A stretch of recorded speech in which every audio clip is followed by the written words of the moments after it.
Dans le vocabulaire des couturiers seulement, patron est synonyme de modèle. Et celle que je reçois aujourd'hui sur Horizon d'Affaires ne se contente pas de créer de jolis et magnifiques modèles. Elle apprend également aux plus jeunes à en créer et leur apprend à devenir des stylistes, des modélistes et également des professionnels de la haute couture. Vous êtes bien sur Horizon d'Affaires. De qui s'agit-il? On va le découvrir juste après ceci.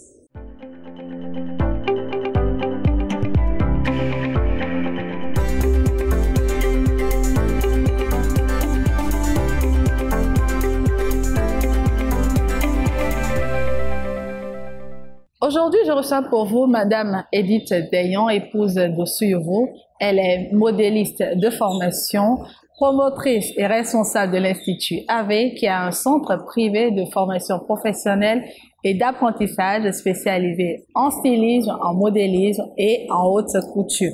Madame d'Ossuyuru, bonjour. Bonjour, madame. Merci d'avoir accepté notre invitation. Merci aussi de m'avoir invité sur ce plateau. Alors, avec vous, aujourd'hui, nous allons beaucoup apprendre sur l'univers assez vaste de la couture, mais on va d'abord commencer par parler de vous-même. Okay. Alors, dites-nous un peu, comment est-ce que vous en êtes arrivé à choisir comme profession le modélisme?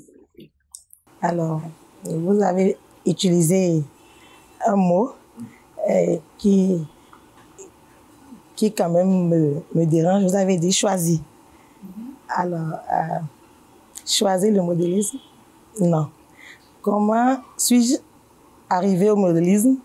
Peut-être oui, parce que je ne l'ai pas choisi. Je n'ai pas choisi d'être modéliste.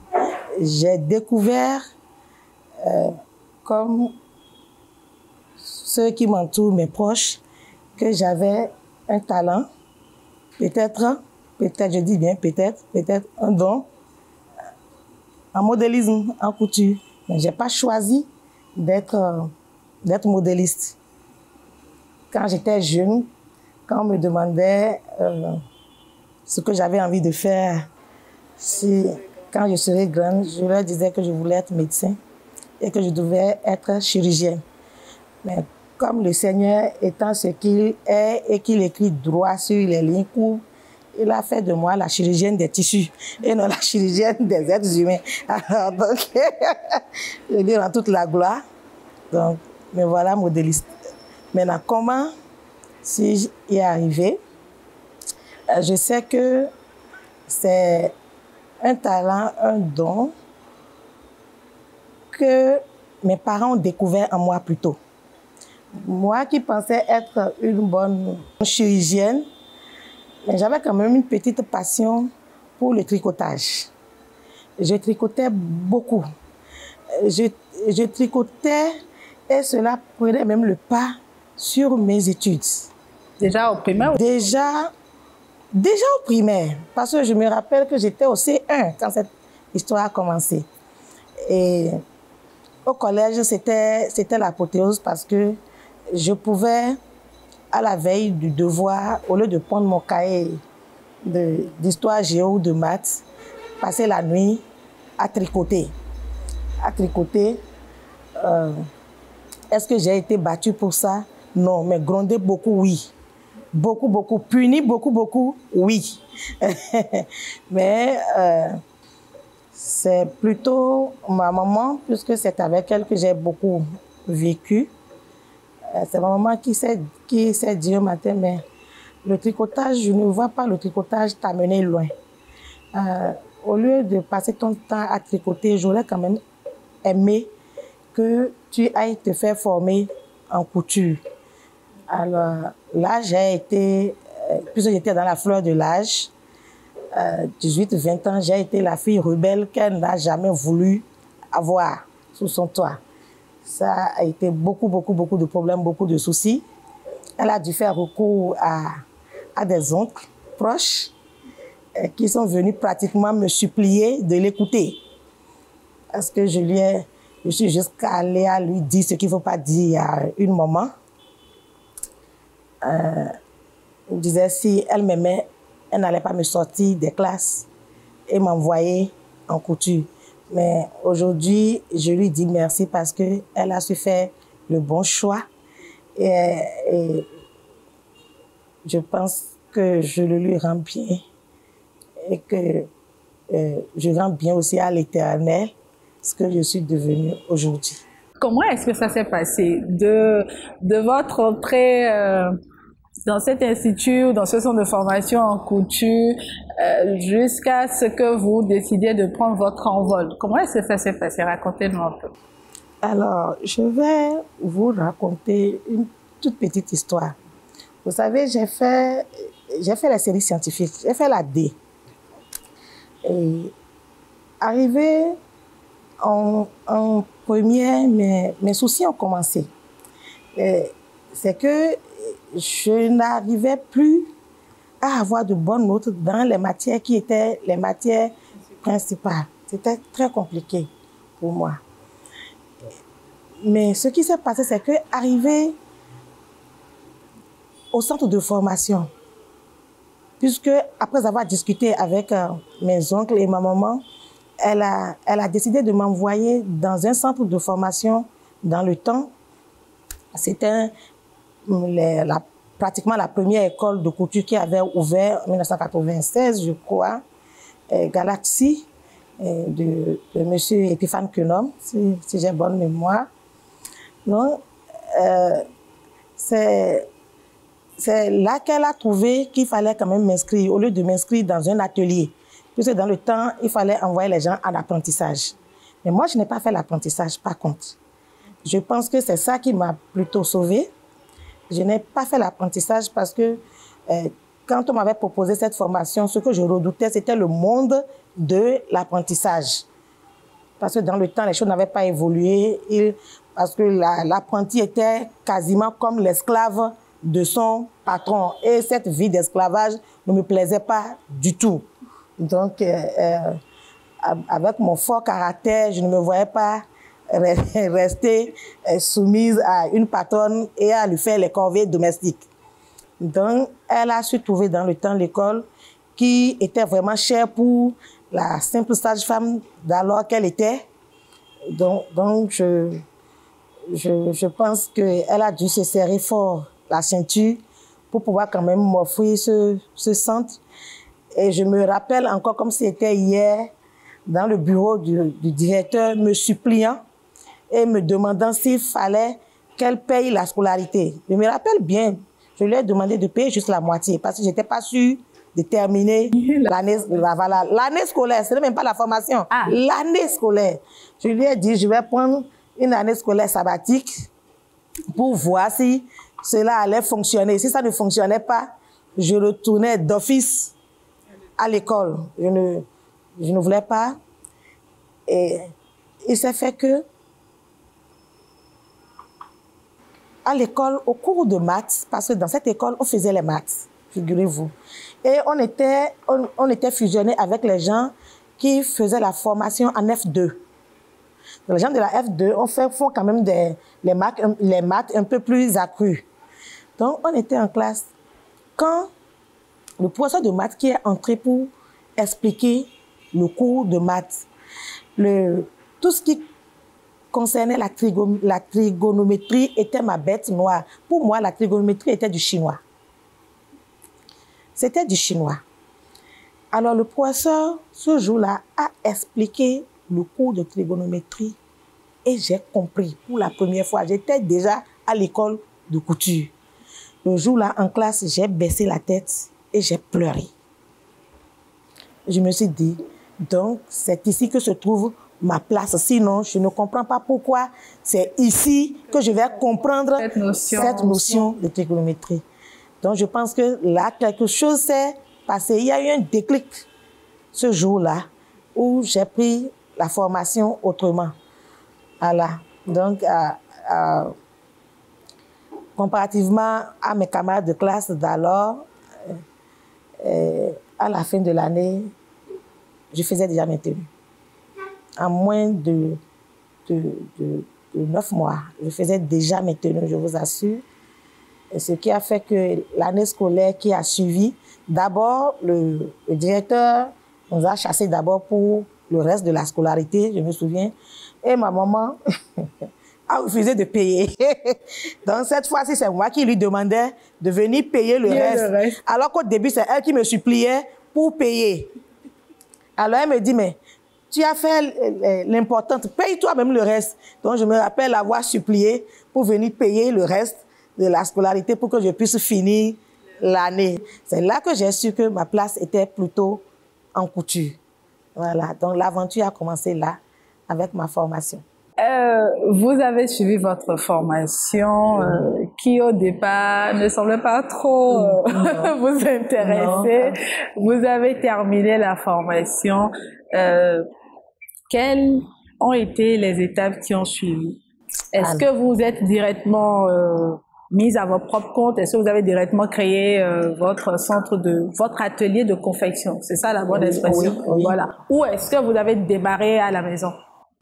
Pas du tout. Parce que il faut dire vrai.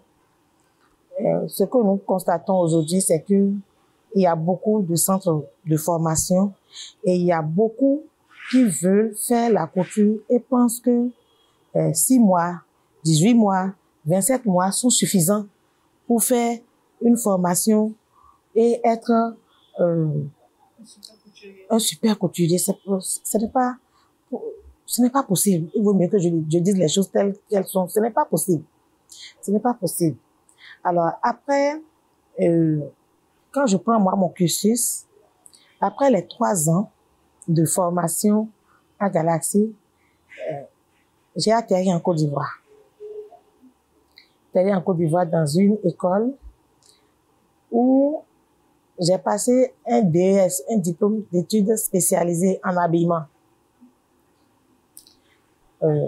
Lorsque j'ai fini, je suis revenue au pays, mais je n'étais pas satisfaite. Je me rappelle, je disais à ma maman, maman, je vais aller à Paris. je vais passer le BTS en couture, je vais apprendre. Ce jour-là, ma maman, elle ne se fâche pas, c'est ce qu'elle dit.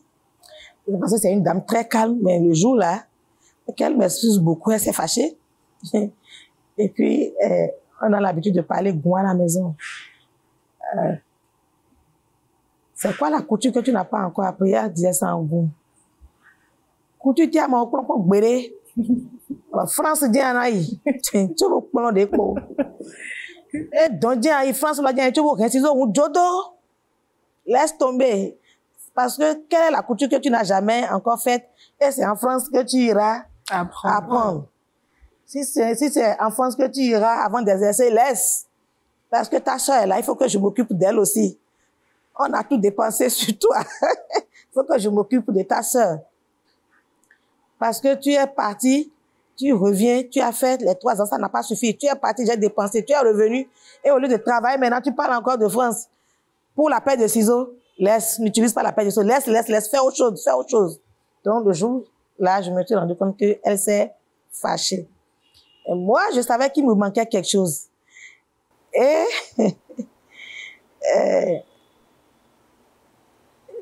je connaissais mon mari. Je connaissais déjà mon mari. Et dans mon cœur, j'ai dit, mon mari, moi, je veux aller en Europe, continuer mes études en couture. Tu te débrouilles. Ça, c'est un défi. Effectivement, j'ai atterri. Mais pas en Europe, mais plutôt, j'ai atterri en Amérique, au Canada. Et ma mari, elle a fait fort. Et puis c'est là-bas que j'ai appris à faire la lingerie, c'est-à-dire les soutiens-gorge, les slips, les chapeaux, les gants. Donc là-bas, j'ai parachevé ma formation. Et à mon retour de là-bas maintenant, j'ai souhaité maintenant m'installer. Voilà. Donc, je me suis installée, c'est vrai, mais je n'étais pas toujours satisfaite. Ah, encore. Alors, j'ai commencé à travailler J'ai commencé à travailler petitement. Par mon travail, certains m'ont remarqué, un peu comme la maison John Walden, qu'on appelle communément Vrisco. Et ils ont travaillé avec moi. On a fait Vrisco Fashion Food, première édition, première lauréate du Bénin, c'était moi. Mais j'espérais avec eux qu'ils m'aident, qu'à voilà, poursuivre un peu en ce qui concerne la formation, mais j'ai vu que ça n'a pas pris et ils m'ont pas proposé cela. Donc, ils m'ont demandé mon dossier que j'ai déposé, mais dans le temps, je ne savais pas ce à quoi cela devait servir. Donc, ils m'ont appelé après pour me dire que j'avais tous les critères, mais que dans mon dossier, ils n'avaient pas mon attestation de bac. Alors que le DES que moi j'ai eu en Côte d'Ivoire était valable pour un bac. Ils m'ont dit que ça n'a pas d'importance, voilà, pour eux ici. Donc, ça a encore fait tic dans ma tête.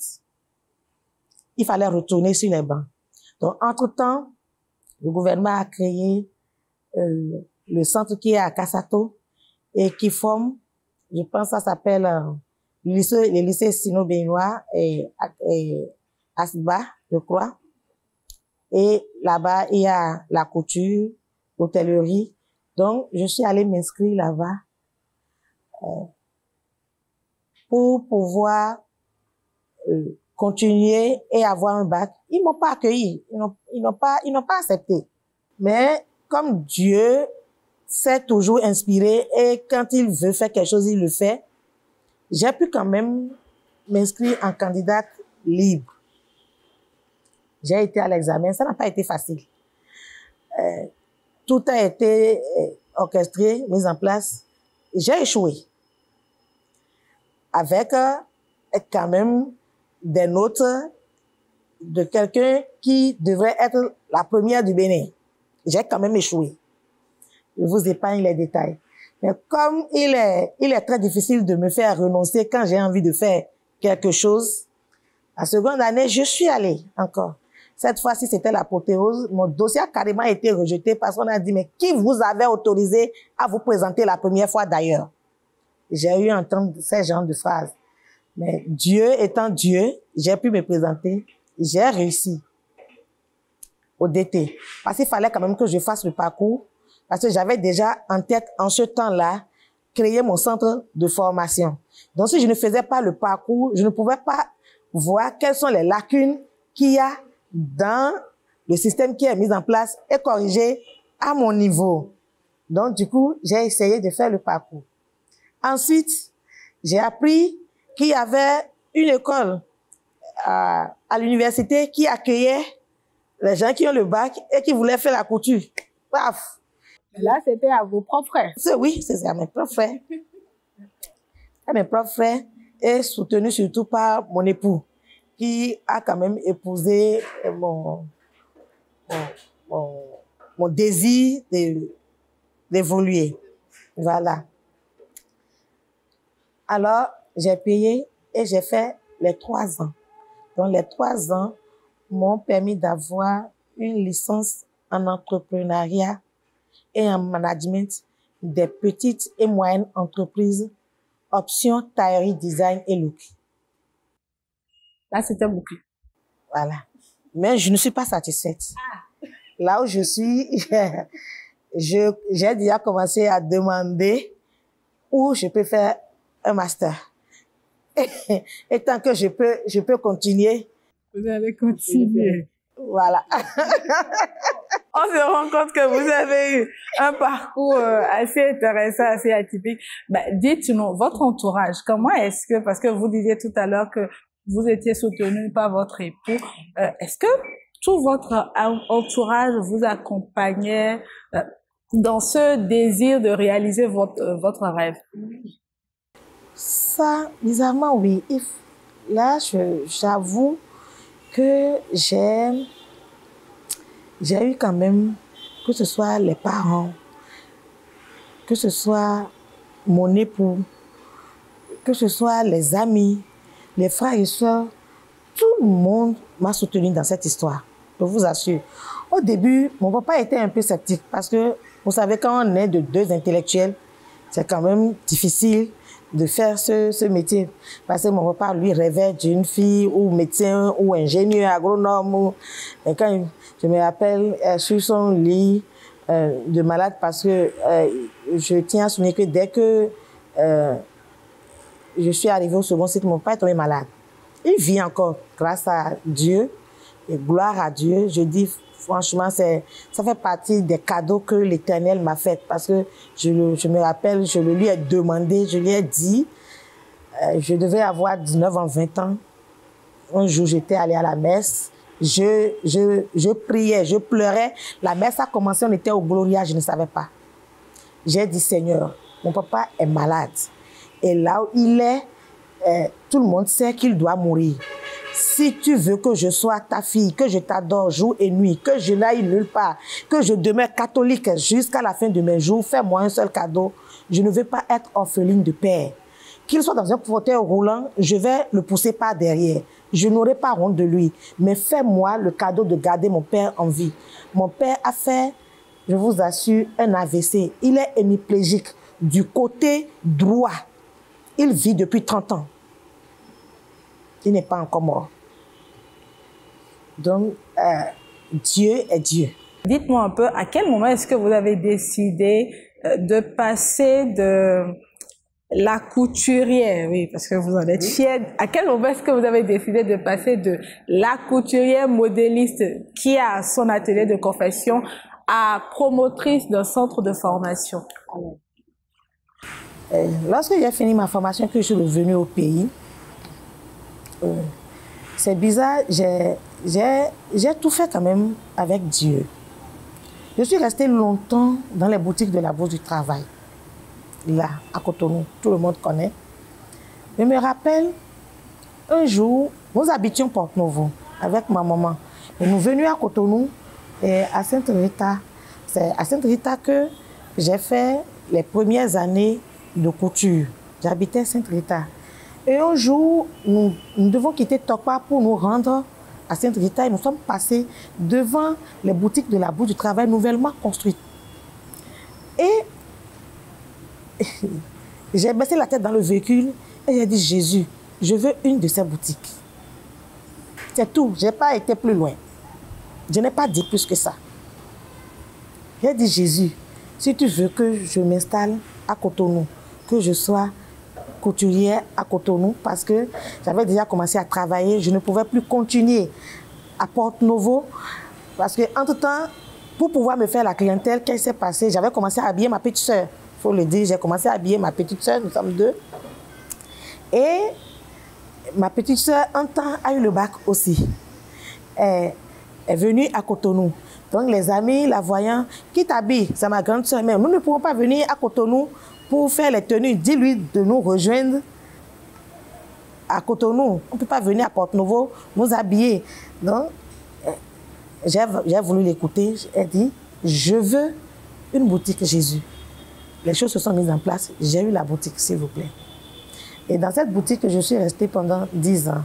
La boutique, quand je l'ai ouverte, elle s'est appelée Dito Design. Dito Design, je ne me suis pas donné ce nom. Je me suis juste installée, je travaillais. Mon atelier n'avait pas de nom, je travaillais dans l'informel. Je me rappelle un frère, un cousin, qui m'a dit, mais il te faut un nom. Et un jour, il est venu me voir à l'atelier et il a dit, Dito Design. Juste comme ça. Juste comme ça. Et là, j'ai gardé. Vous ne lui avez pas demandé pourquoi ce nom? Non. Jusqu'à aujourd'hui, j'ai vu que c'était quand même beau à entendre. J'ai dit oui. Donc, j'ai commencé à faire tous mes papiers sous la dénomination de Dito Design, tranquillement, comme ça. Alors, j'ai fonctionné, là, j'avais les apprentis. Dans le temps, il y avait commencé à avoir pénurie d'apprentis. Il n'y avait plus d'apprentis. Mais moi, je n'ai pas connu ce problème. Je n'ai pas connu le problème de pénurie d'apprentis. Parce que, puisque moi, je n'ai pas fait d'apprentissage, ma manière de fonctionner était différente. Quand moi j'ai ouvert l'atelier, j'y ai placé un tableau. Du lundi jusqu'au vendredi, nous faisions de la couture avec les apprenants. Mais les samedis, c'était le jour de cours. Nous faisons les cours de 8h à midi et de midi à 15h les retouches. C'était très structuré déjà. Et à 15h, les samedis, on ferme. Et ça fait à lundi. Je ne voulais pas que quelque chose égratigne ma foi. Je ne voulais pas sacrifier moi, mon dimanche. Deuxièmement, je prenais des congés. Après le 31, à Noël, moi je fermais. Pendant que mes confrères faisaient les veilles dans les ateliers, dormaient jusqu'au 25. Chez moi, le 24, dans l'après-midi, à partir de midi, chez moi, c'est fermé. Le 25, c'est fermé parce que moi, je devrais aller m'occuper de Jésus et de Marie. Je pouvais revenir le 26. Le 30 au soir ou le 31, c'est fermé. Je prends des congés.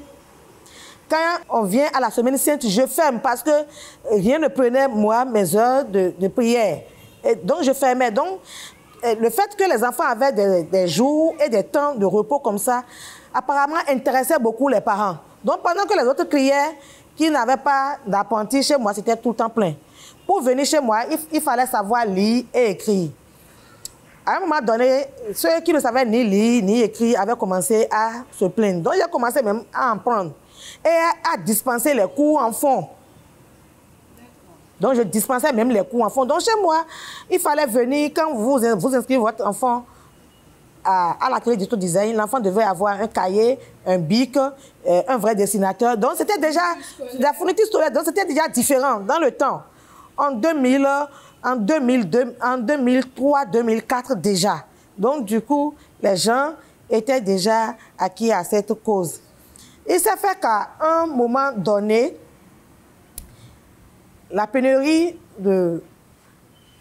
d'apprentis s'est fait sentir aussi un peu à mon niveau. Je me rappelle, en matière d'ouvrière, celle qui a mis plus de temps dans mon atelier a fait une semaine. Sinon, c'est une journée, elles font. Le lendemain, elles ne reviennent pas. Parce que la méthode de travail ne leur convenait pas. Je me dis, mais si c'est comme ça, il vaut mieux prendre ceux que toi-même tu as formés. Alors, j'ai commencé à proposer à mes propres apprentis, parce qu'il faut souligner que mes apprentis, je les paye. Elles sont toutes là. Avant de devenir centre de formation, je pense que j'en ai formé une cinquantaine. Les samedis, mes apprentis étaient payés. Et quand tu finis le 31 décembre en partant, tu avais de l'argent pour t'acheter ta mèche et pour aller chez la coiffeuse. Donc du coup, moi, mes apprentis ne manquaient pas le boulot. Au contraire. C'est moi qui chassais pour dire, donc tu es malade, franchement, reste un peu à la maison. Parce que tout le monde voulait venir au boulot. Si tu viens, tu manges. Tu n'as pas ce souci-là. Je dormais là avec eux. Je ne rentrais pas et leur demandais de dormir. Je dormais là avec elles, dans les mêmes conditions qu'elles. Donc, du coup, elles étaient là. Donc, je me suis dit, bon, il faut que je commence à prendre celles que je formais moi-même. Mais tellement elles étaient bien formées que quand elles finissaient leur formation, elles partaient. Et bon, je suis très fière d'elles parce que toutes celles que j'ai formées, jusqu'à aujourd'hui, à l'heure où nous parlons, je n'en connais pas encore qui soient encore à la traîne. Je rends toute la gloire à Dieu et je prie tous les jours pour ça. Je dis même au Seigneur, si tu penses que quelqu'un va finir et que son diplôme ira dans la valise, pardon, trouve-lui un autre chemin. À un moment donné, j'avais plus de main-d'œuvre suffisante pour satisfaire la clientèle. Donc, je me suis dit, bon, avec ça, il vaut mieux que je passe à la vitesse supérieure, c'est-à-dire ouvrir le centre de formation. Là, au lieu d'avoir 14, 15 apprentis, alors on pourrait aller au-delà. Donc, c'est comme ça que le centre de formation a surgi dans ma tête. Et puis, celle que je prenais d'ailleurs n'arrivait pas à satisfaire mes attentes parce que la formation était mal faite, elle ne pouvait pas couper, elle ne pouvait pas bien faire les finitions. Donc, si c'est des gens que moi-même j'ai formés, je sais ce que je leur ai appris et ce que je ne leur ai pas appris. Donc, du coup, ça pouvait mieux se passer. Donc, c'est comme ça que l'idée de centre de formation est née. Et bon, comme Dieu bénit toujours ses enfants dans les moments de sécheresse, il a fallu le Covid pour que Ave naisse. D'accord, donc en 2020. En 2020. Et je me suis fait accompagner. Dès que j'ai parlé de mon idée à mes parents, ils n'ont pas hésité à me soutenir parce qu'ils avaient déjà vu comment je fonctionnais déjà quand j'étais atelier. Donc, mon mari, mon papa, ma maman, mes frères et sœurs, tout le monde s'y est mis et avait aimé. D'accord. Alors, nous allons suivre ensemble ce petit élément pour vous permettre d'avoir une petite idée de ce centre de formation et de comment il fonctionne. Suivons ensemble.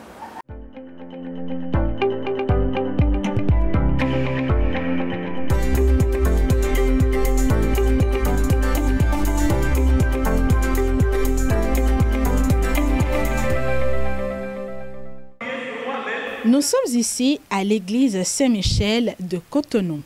Dame Edith Dosuyovo, comme tous les jours, démarre ses journées par la messe.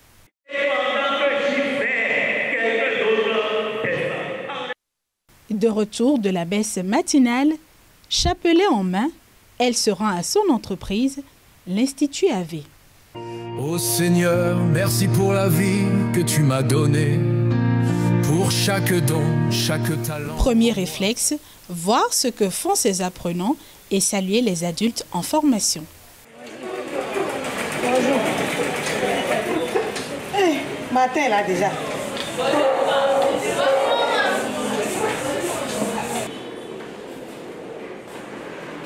Bonjour mesdames.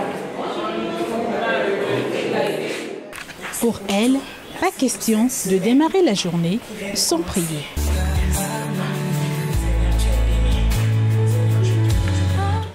Pour moi, la prière est vitale. La prière est vitale.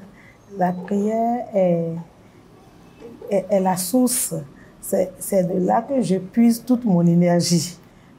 Au-delà d'être un centre de formation en couture, c'est un centre d'éducation. Et tu ne peux pas prétendre participer à l'œuvre de Dieu en éduquant les enfants qu'on t'a confiés sans être un homme ou une femme de prière.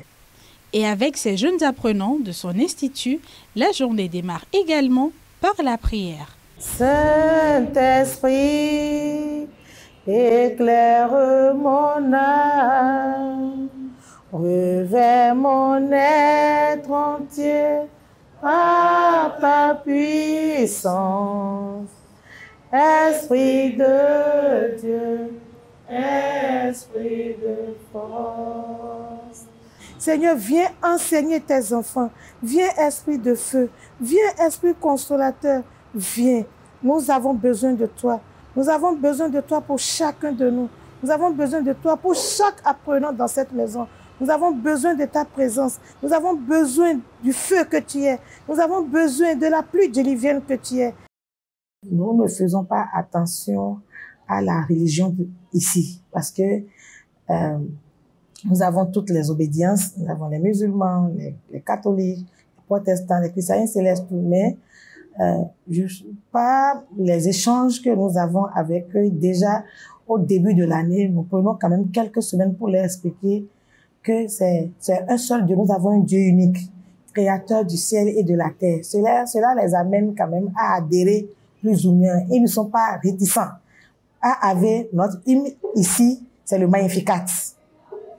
Donc c'est l'hymne de la maison.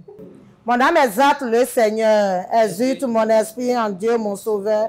Il s'est penché sur son âme servante. Désormais tous les âges me diront bienheureuse.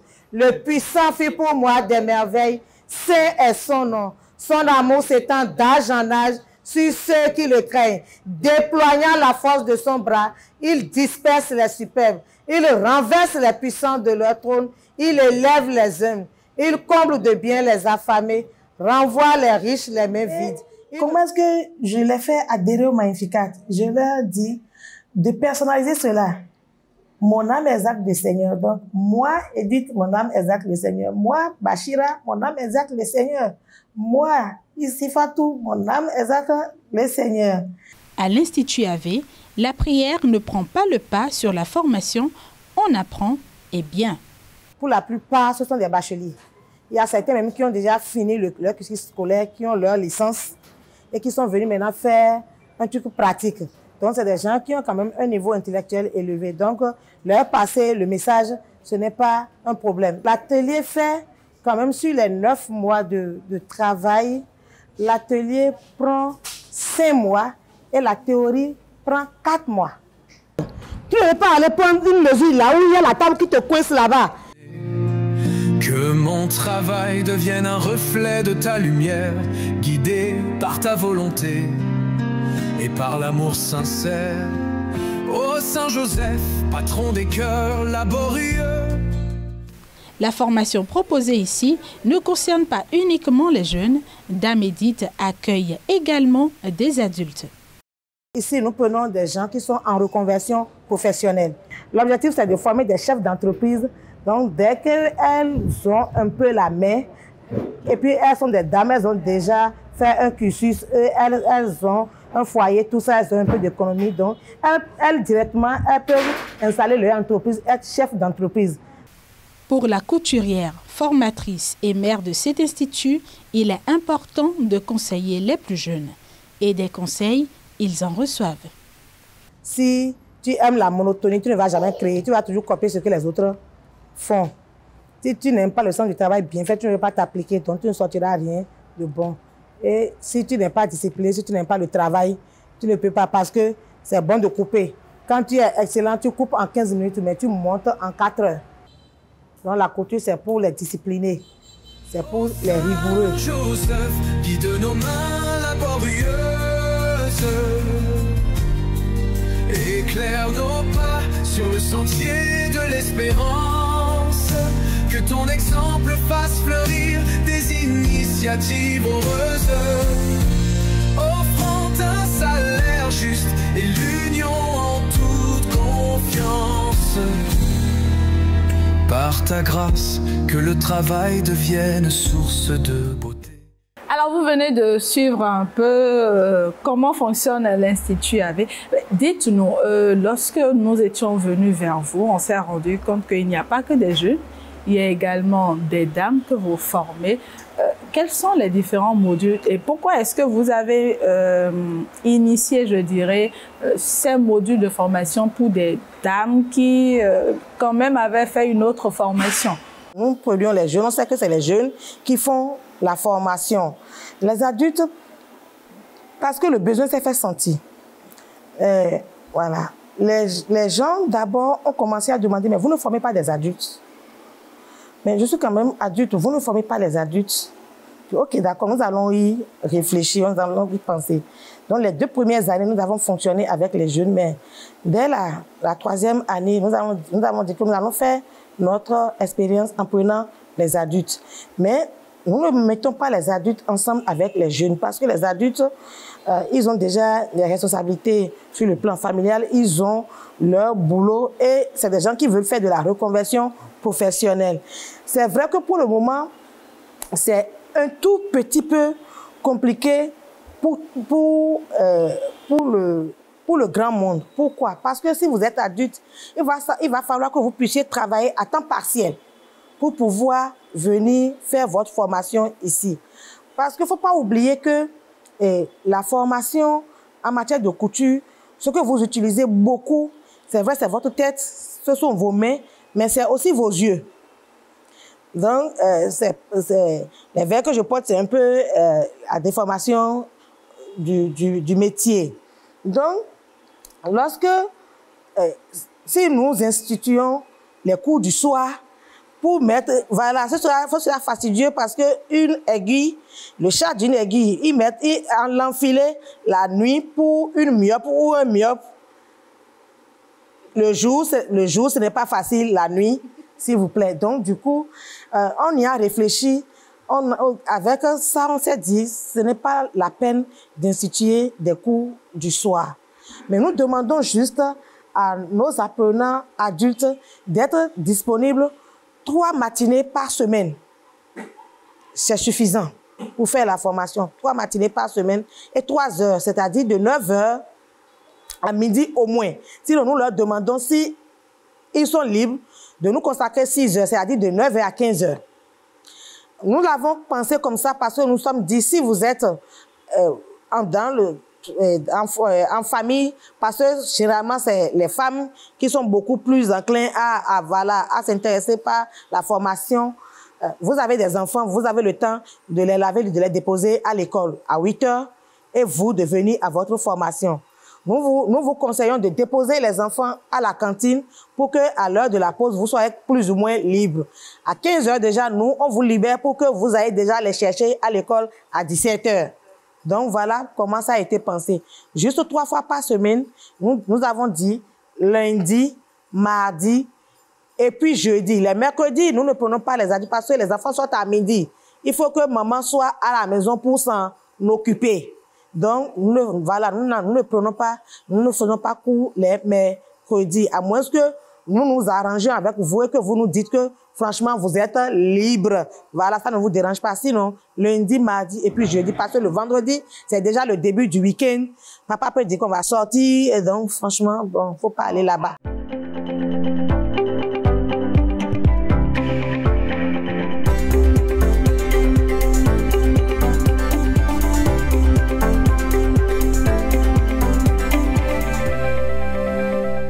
Aidez-nous à clarifier un peu, parce que j'ai l'impression qu'on confond un peu les termes styliste, modéliste, couturier. Bon, qui est styliste? Qui doit-on appeler modéliste? Voilà, clarifiez-nous un peu ces notions. C'est vrai que dans cette histoire, on ne sait plus qui est qui et qui fait quoi. Et tout le monde veut être appelé styliste. Moi, j'aime bien me présenter. Edith Derrion, épouse d'Ossi Ovo, couturière. Quand je dis ça, les gens tiquent. Alors, ça me fait rire, parce que ça me permet quand même de voir un peu comment les gens ignorent le domaine dans lequel nous nous trouvons. Alors, les gens doivent le savoir. Ce métier est structuré. Excusez-moi, comme peut-être que c'est parce que je voulais être médecin, je ne sais pas, mais c'est un peu comme la médecine. C'est structuré. C'est vrai que c'est un grand corps, mais tout le monde ne fait pas tout. Tout le monde ne fait pas la même chose. Et c'est très, très structuré. Le couturier, c'est lui qui détient la boîte. Quand vous avez un couturier, donc quand on vous dit que vous êtes couturier, soyez fiers. Au lieu de chercher à dire non, pourquoi je ne suis pas une simple couturière, hein? Moi, je suis styliste. C'est quand même une aberration. Dites, oui, je suis couturière. Et dites-leur, bon, j'aspire quand même à devenir une couturière, puisque celles qui sont les couturières, c'est elles qui ont les ateliers de confection. La patronne, le patron, c'est le couturier, c'est la couturière. Que ce thème-là ne disparaisse pas. Soyez fiers d'être couturière, parce que le couturier ou la couturière en Europe, c'est une dame ou un homme qui détient une grosse boîte, qui dirige du monde. Donc, pendant que les gens aspirent à devenir couturiers, nous, on dit ici que nous ne sommes pas couturiers. Donc, c'est compliqué. Donc, c'est le couturier ou la couturière qui détient la boîte. Maintenant, le couturier ou la couturière qui détient sa boîte peut embaucher maintenant un styliste. Il embauche le styliste. Le styliste n'est pas obligé de savoir manier une machine, de savoir tenir une aiguille et de savoir coudre. Non. Le styliste, lui, il a pour obligation de savoir bien dessiner ses croquis et d'être très créatif dans le dessin des croquis. C'est pour cela que nous pouvons avoir un styliste dans le monde de l'ameublement, dans le monde d'un designer, un styliste pour les automobiles, pour la décoration intérieure. Donc, on peut être styliste partout. Maintenant, le styliste a besoin du modéliste. En bas du styliste se trouve maintenant le modéliste. Le modéliste, lui, il est le cœur de la boîte. Donc, quand vous avez une entreprise qui fait de la confection, qui fait de l'habillement, si vous n'avez pas un modéliste dans votre boîte, c'est comme si vous avez quand même... vous êtes quand même estropié, excusez-moi le terme, il vous manque quelque chose. Voilà. C'est comme s'il vous manque quelque chose. Donc, le modéliste, lui, c'est lui qui rend portable ce que le styliste a créé.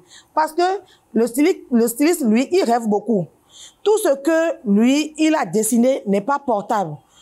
Le monsieur est capable de te dessiner un avion, de le mettre debout et de te dessiner une tête en dessus. Donc, à toi, le modéliste, de voir si tu es capable de le reproduire ou pas. Voilà. Donc, le modéliste rend portable ce que le styliste a créé. C'est lui qui dit au styliste si ce qu'il a créé, si c'est bon pour l'été, si c'est bon pour l'hiver. C'est-à-dire, je parle d'été-hiver, c'est-à-dire pour le froid ou pour quand, ouais, voilà, les temps chauds. On est en Afrique. C'est lui, le modéliste, qui dit la couleur. Donc, c'est le modéliste qui imprime les tendances. Si, par exemple, en 2024, nous avons beaucoup porté du noir, si ce sera du vert ou du rouge en 2025 ou en 2026, le modéliste est capable de te le dire. Si le modèle qui a été créé sera porté par un enfant ou par une dame ou par un homme, c'est le modéliste qui te le dit. Et c'est lui qui sort le premier prototype, le premier croquis. C'est-à-dire le premier patron de la tenue qui va être réalisée. Ok, d'accord. Quelles sont les réalités de votre métier? Parce que quand on pense à l'entrepreneuriat, on ne pense pas tout de suite au domaine de la couture. La réalité de notre métier aussi, c'est vrai, tout ce que j'ai dit là maintenant, c'est beau, c'est bon. Mais derrière, il faut savoir que pour être une femme entrepreneur, il faut être rigoureux. Vous devez avoir de la rigueur. Vous devez être très organisé. Parce qu'il n'est pas facile d'être au bureau et de pouvoir être en même temps maman ou femme à la maison. Parce que ce n'est pas parce que vous êtes chef d'entreprise que vous n'êtes pas épouse à la maison. Écoutez, nos hommes béninois, vous les connaissez. Rien ne prend ce qui leur est dû. Rien ne prend ce qui leur est dû. Donc, je pense qu'il faut être très organisé. Et pour arriver à ce degré d'organisation, il faut que vous-même vous soyez véridique. Parce que vous savez, la clientèle de nos jours est de plus en plus exigeante. Vous êtes couturière, vous êtes styliste, vous êtes modéliste. La dame qui vous amène son tissu, c'est parce qu'elle s'est déjà imaginé son habillement, comment elle va être la seule et l'unique dans sa robe, dans sa tenue, dans sa robe, le jour de la fête. Et toi, tu t'amuses à lui faire un faux bond, s'il vous plaît. Vous savez que l'habillement, c'est notre vie. C'est nous, ça. Voilà. Donc, on te dit, reviens dans une heure. Voilà. C'est pas encore prêt. Donc, on te dit, reviens, on dit, c'est franchement, j'ai tout fait. À moi, à mon niveau, les quelques clientes qui m'ont côtoyé le savent, et il est très rare que je donne un faux programme. Tu peux venir avec 1 milliard. Si je ne peux pas, je te dis, je ne peux pas. Si je peux, je te dis, je peux. Et quand je dis je peux, je le fais. Voilà, donc il n'est pas question, voilà, l'honnêteté, la vérité, la rigueur, la ponctualité. Quand tu dis à la personne 16 heures, si la personne vient à 16 heures, qu'elle prenne sa tenue et qu'elle parte. D'autres réalités du métier, il y a les revers. Parce que, vous savez, c'est des tissus que nous manipulons. Si tu n'as pas...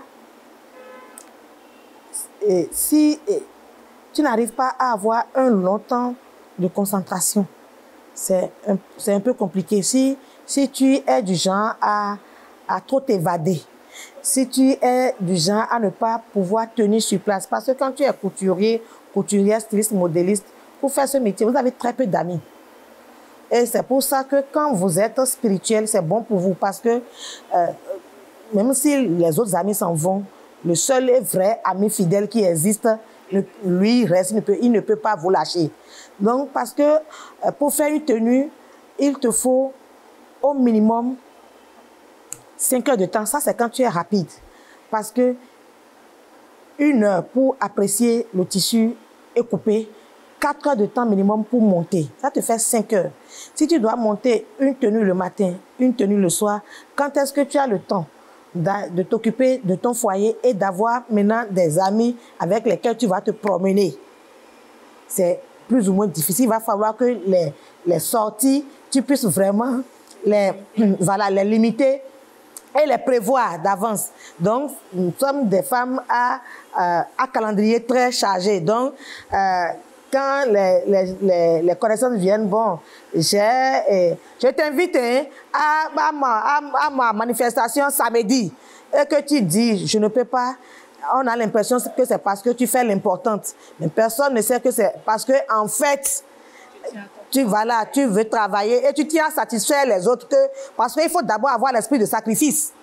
D'abord aussi, il faut que tu puisses te sacrifier pour que les autres soient belles. Parce que si tu te mets en avant, tu vas lâcher le travail des autres et tu iras fêter. Mais les dégâts que tu vas créer seront très nombreux. Voilà. Donc, voilà un peu. L'autre chose que ce métier vous demande, c'est beaucoup de patience. Beaucoup de patience. Je vous assure, avec mon enfance, c'est vrai, je n'ai pas été une enfant maltraitée, non, mais j'ai beaucoup encaissé. Donc, il y a eu beaucoup de blessures intérieures. Donc, à un moment donné, avec la puberté, j'étais devenue une jeune fille rebelle, très bouillante. Mais ce comportement n'est pas compatible avec la couture. Donc, il a fallu que je retravaille sur moi pour être très, très, très patiente, surtout avec les clientes. Pourquoi? Parce que la cliente qui vient vers toi, tu ne sais pas ce qu'elle a vécu à la maison. Donc, elle peut venir chez toi parce qu'elle a un programme, donc elle doit porter la tenue demain. Mais en temps, son mari l'a énervé, la nounou l'a énervé, l'enfant a déjà fait une gaffe à la maison, donc elle vient avec tout ça. Et si toi, tu n'es pas préparé, elle vient et elle se décharge sur toi avec toute cette couleur. Donc tu te demandes, mais qu'est-ce que je lui ai fait? Eh bien, combien m'a-t-elle payé pour se permettre de me parler ainsi? Est-ce que ce sont les 15 000, les 20 000, les 10 000 qu'elle m'a donné qui lui donnent autorisation pour me manquer autant de respect? Mais quand tu comprends et quand tu es femme, tu sais que c'est sûrement quelque chose qui s'est passé. Alors là, tu prends tout ton temps. Tu dois être une femme aussi d'écoute, parce que certaines, quand elles viennent, à défaut de se décharger sur toi, il faut que tu aies la patience d'écouter jusqu'au bout, de garder ton calme et de dire, je sais que tu es fâchée, mais au fond, toi, tu laisses le débat de la tenue et tu parles avec elle. Qu'est-ce que tu as eu? Tu peux me parler. La couturière devient la psychologue. Oui, elle devient la psychologue. Je suis désolée, mais c'est ça. Elle devient la psychologue. Là, quand la dame est déchargée, elle est en paix parce qu'elle a trouvé une oreille pour l'écouter. Ne pas juger, ne pas donner son avis parce que tu ne vis pas dans leur foyer, tu n'as pas écouté le monsieur, donc tu ne sais pas si elle a raison ou pas. On ne juge pas, mais on donne des conseils apaisants. Il faut que tu sois une épaule sur laquelle elle peut poser sa tête pour un moment. Elle vient énervée, elle part de chez toi en joie, apaisée. D'accord. Alors, je crois qu'on aura fait le tour de la question. Merci beaucoup à vous pour le temps que vous nous avez accordé. Merci. Alors, ce sera tout pour ce numéro de votre émission Horizon d'affaires que je vous remercie d'avoir suivi. J'espère que cet échange avec Madame Edith Dayan, épouse de Suro, vous aura permis d'en apprendre un peu plus sur le vaste univers que constitue la couture et de savoir si, oui ou non, vous avez envie de vous lancer. Et si éventuellement vous décidez de vous lancer, j'espère qu'elle vous aura quand même permis de savoir quel détail, quel aspect il ne faut pas négliger et quel autre aspect il faut mettre en priorité. Merci à vous pour votre attention. On se retrouve la semaine prochaine pour un nouveau voyage avec un nouvel entrepreneur.